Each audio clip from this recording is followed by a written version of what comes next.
Well, hello everyone. Welcome back to another episode of Conservative Circle. I'm your host, Jeffrey Edenfield, and today joining me I have Jared Ford from Freedom Uncensored. He is the host there at Freedom Uncensored. Thank you so much for joining. Thank you for having me. Yeah. So today we're talking about the rise of democratic socialism. So let's talk about that. Great. But before we have to understand what socialism is. So, socialism is a broad term covering different ideas, but generally it involves a larger role for government or public ownership in the economy than capitalism does. So, Jared, what is the problem with socialism? People are saying the Democrats are going like, well, free healthcare. And while that sounds great, why is it not great? Look, free healthcare is great. There's no denying that. I wish things were free. I wish gas was free.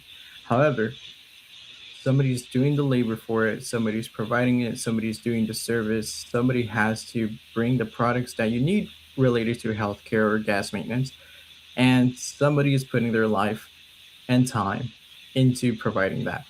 Whether that's being on a laptop or using your hands and being hands on, somebody has to put in the work to accomplish that.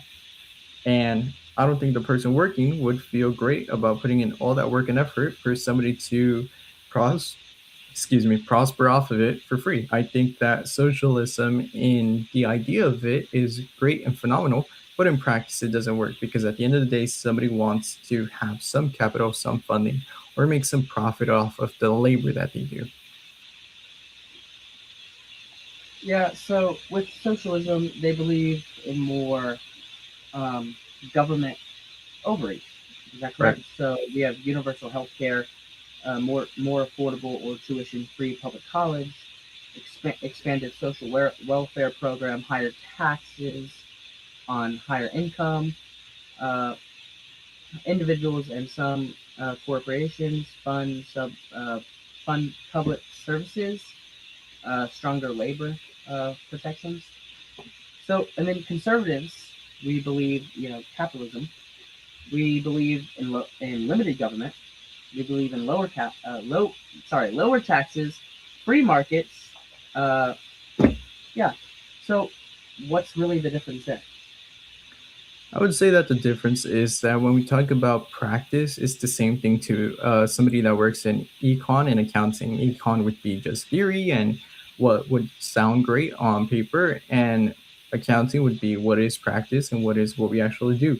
Um, Socialism is the paradise, the utopia that everybody talks about, that in theory sounds nice, and conservatives or conservatism, the Republican Party, I would say as a whole, is more of what actually happens when you put a government into place and when you put people to work in a society where they have free will and shouldn't rely on the government, and they have their First Amendment right to own stuff, work, and profit off of what they do. Yeah. All right. So, Ilhan Omar, a socialist, Great. she's in the House of Representatives, um, thinks that we've had World War 11. Watch this. It was invoked, it was used to detain and deport German, Japanese, Italian immigrants during World War 11. Oh, two, sorry. So, That's what do you great. make out of that? I'm pretty sure she got her education from the Leering Center that she funds with her Somalian donors. But when we have a system in place that is socialism and it fails to actually educate people on these terms and even knowledge and education on as itself, when we fail to have systems in place to educate people where it comes to things such as Arabic numerals and Roman numerals, such as when we see world wars, we identify them by Roman numerals. When we look at our alphabet or even our numbers, the idea of 0 to 10, that's an Arabic number system. Um, Again, there's some conservatives that are like, we should use the American metric system, but it's like, there's more to it. Using history and math, it's a global concept. But when you're so ridiculously unintellectual or when you don't have any knowledge or education, you end up like Elon Omar, a DEI congresswoman that for some reason ended up talking about World War XI and has no knowledge about Roman numerals. All right, we'll be right back after this quick break. Are you an America First content creator? Want to join a team of creators breaking the stigma of left and right and encouraging real conversations? Well, join the Creator Hub. We're looking for people who are passionate about news, politics, cultures, technology, and telling stories that matter. Interview for a chance to join one of the fastest growing networks of independent creators, podcasters, commentators, and journalists. If you're ready to make your voice heard and be part of something bigger, apply today to the Creator Hub.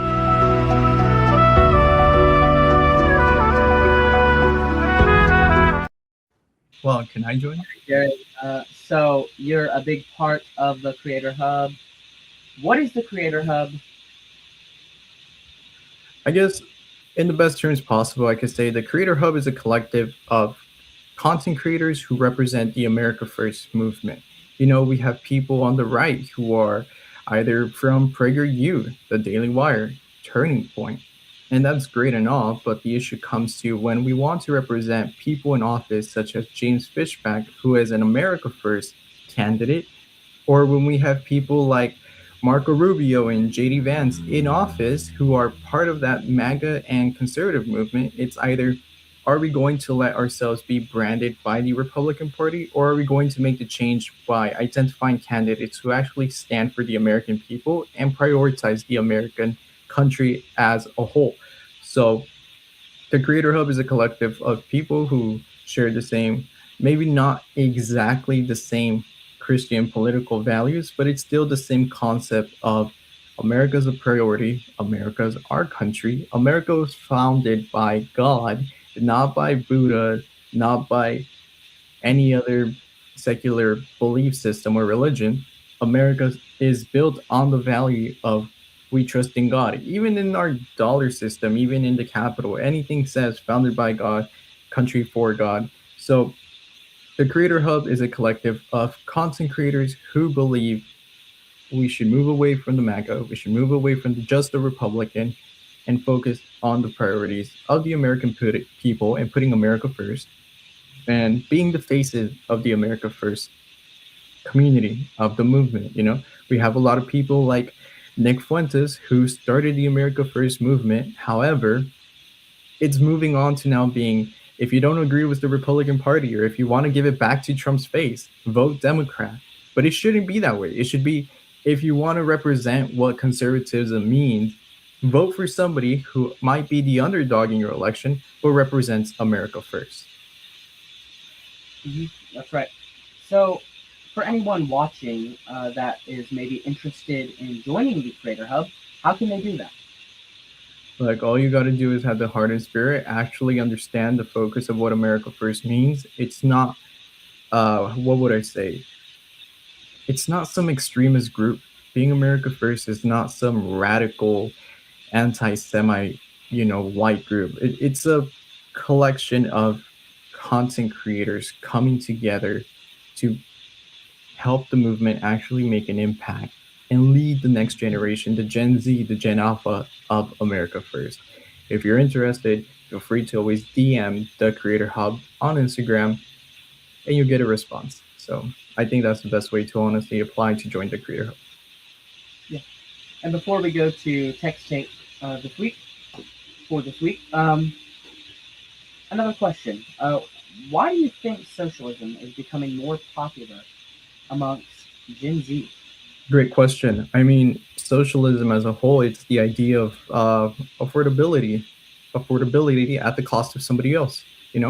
We look at Mamdani in New York. We look about socialism with the rent control. We look at the control over the free buses, over the free MTA, over the subway. Everybody uses the train in New York. We look at the affordability for the government-funded grocery stores.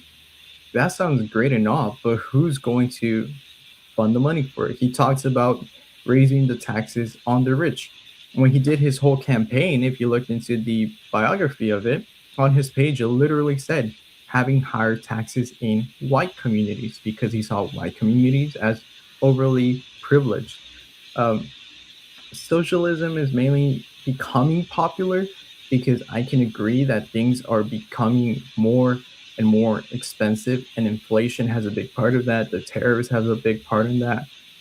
But people are also becoming more and more lazy. With the rise of AI, I would say, with the rise of automations, people don't want to work as much as we did during the Great Depression, as we did during the recession era, as we did even in the early 2000s. More jobs were hands on.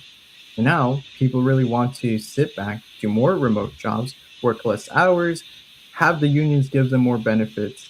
And socialism seems like the party that can give them that, or the mentality that can really offer something like that. But what's really strange is that ever since 2017, they moved away from the Zionist take. And most people don't know that socialism was founded and ran through its history course until 2017 as a Zionist group. So when we look about people in office such as Elon Omar, AOC, these people are giving younger voters the idea that socialism is your route to affordability, to owning something, to making something for yourself. When in reality, they're telling them you can be as lazy as you want, let AI take over your job, not have something for yourself, and rely on somebody else's hard work. All right, before we go to text take, I have a poll that I have posted out on my story. Do you think a socialist will be the Democratic nominee in 2028? 73% of his vote say yes, and then 27% say no. And Jared, you said no. Why did you say no? If we're looking at it on the broader spectrum, I think that not everybody is still willing to identify themselves as a socialist. Um, I think a lot of them might say, hey, we agree with this socialist take, but we do not name ourselves or recognize ourselves as socialists. So, do I think the nominee might say they are running as a democratic socialist candidate? Not really. That's going to turn off a lot of voters, especially if they're trying to win swing states. That's going to be a hard play. Once Donald Trump is out of office, there's going to be about 5 to 6 different swing states. Those are really shifting right now, especially during the midterms. So whoever runs, I don't think they're going to be willing to identify as a socialist in the first place, especially with the course that Mondani is taking in New York, and especially with the upcoming election of Nithya Raman as a Democratic Socialist in Los Angeles, and taking a look at her district and Los Angeles as a whole and her history as a councilwoman. The next people or candidates who are willing to go into a presidency election, Congress election, Senate election are starting to shift gears, whether sticking with the Democratic name or the Democratic Socialist name. And I think either one right now is a lose-lose. So that's why I voted no. All right, and now it's time for Tech Take. Hello and welcome to another episode of Text Take. Anti-American socialists are winning Democratic primaries. They hijack issues that both the left and right care about while pretending to be America first. Let me be clear, these anti-American scum must be defeated. They hold no loyalty to America or her people. They simultaneously believe the United States is a horrible fascist country and that we should let anyone in as if it's their human right. Let's look at one of these so-called democratic socialists elected to represent our nation's third capital, New York City. Delizia Salazar, who will ruin C-SPAN ratings, has called to abolish the police, seize the means of production, claimed that black men are fetishizing ugly colonizer women, white people, and have joked about wiping her dirty hands on the United States flag. She could not be more explicit. She hates America and views the flag and the values it represents as a rag for her communist hands. She wants death, destruction, and violence in the streets. She hates our native-born Americans, the dominant race, white people, and our culture of self-government and self-sufficiency. Instead, she prefers socialism and third-world migrants rule the most powerful nation on planet Earth. Why did she win this election, and why might she and of the DSA members gain sympathy from someone to right? It's due to her stance on Israel's alleged genocide in Gaza. Whether or not you support Israel or believe that there's a genocide is irrelevant. As Americans, we should never team up with socialists or people who are sympathetic to socialism. Do you think this woman truly cares about the plight of Palestinians? Do you think she cares about a war thousands of miles away? Do you think she's some kind of fiscal conservative who wants to prevent our tax dollars from going overseas and lower taxes? Absolutely not. She's only loyal to one nation, black and brown identity politics. She wants to take money from everyday hardworking Americans, redistribute it poorly to some, and ruin the United States of America once and for all. Over in Colorado, DSA candidate is using the Israel issue and the alleged genocide in Gaza to push radical ideas such as abolishing ICE, a so-called trans bill of rights, support for abortion, wasting taxpayer dollars on green zero-emission grids, and democratizing artificial intelligence, which means international cooperation on AI governance with our sworn enemy of China, the irrelevant European Union, and putting AI tech in the hands of the government. Has government ever made advances in tech? Have you ever visited a government website and thought, wow, this is state-of-the-art, cutting edge, so high-tech? Obviously not. Apart from being anti-American, these figures co-opt issues average Americans care about, like the U.S.-Israel relationship, rising costs, and fears of artificial intelligence. They prey on the natural progressivism of the youth and our emotions, driving America towards a cliff. Who's going to pay for all the Green New Deals, the free healthcare, childcare, elder care? The rich? They can always move to low-tax areas. Of course, Muslims are attracted to the DSA due to support for Palestine and immigration. Consider my own faith, Islam, a religion built upon a narrative of migration. The story of the Hijrah reminds us that Prophet Muhammad ﷺ was a stranger too, who fled Mecca and was welcomed in Medina. Surah An-Nahl 1642 tells us, as for those who immigrated in the cause of Allah after being persecuted, we will surely bless them with a good home in this world. Or as the Prophet Muhammad ﷺ said, Islam began as something strange and will go back to being strange. So glad tidings to the strangers. Faith offers us the moral compass to stand alongside the stranger. Government can provide the resources. Let us create a new expectation of City Hall, where power is wielded to love, to embrace, and to protect. We will stand with the stranger today. As Muslims, of course, these people do not share our common values as Americans. For some reason, they all like China. Here's Muslim Abdul El Sayed, who is running for Senate in Michigan. Our competition with China is not faded towards kinetic war. Where we compete, it should be of research development and economic power, building solutions to the problem of the future. While we must insist China play by the rules when it comes to trade and intellectual property, we must also recognize that our shared futures are better when we cooperate with each other for the benefit of all our people, rather than compete in a zero-sum arms race that makes us all less safe.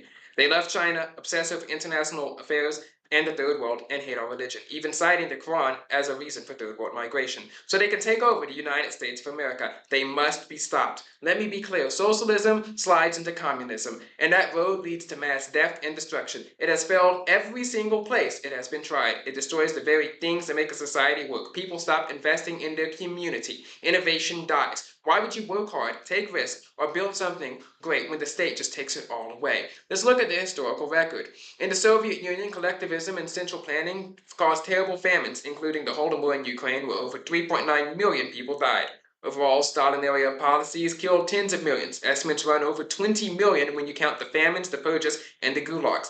The whole system eventually collapsed into economic stagnation and ruin. Then in Maoist China and the Great Leap Forward, disastrous socialist policies led to 30 to 45 million excess deaths from famine and violence. That's one of the deadliest events in human history.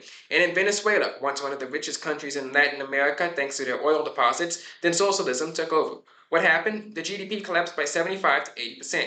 Hyperinflation spiked to over 130,000% in 2018. Poverty rates hit nearly 90%, and more than 7.7 million people, or a full 25% of the population, fled the country. So if healthcare, childcare, and everything else is suddenly free, if we reach a point where people no longer know the difference between a man and a woman, and if America's borders are thrown wide open for anyone and everyone, what do you think is going to happen? We won't collapse like the USSR did. This will be a slow burn at first, then a violent decline.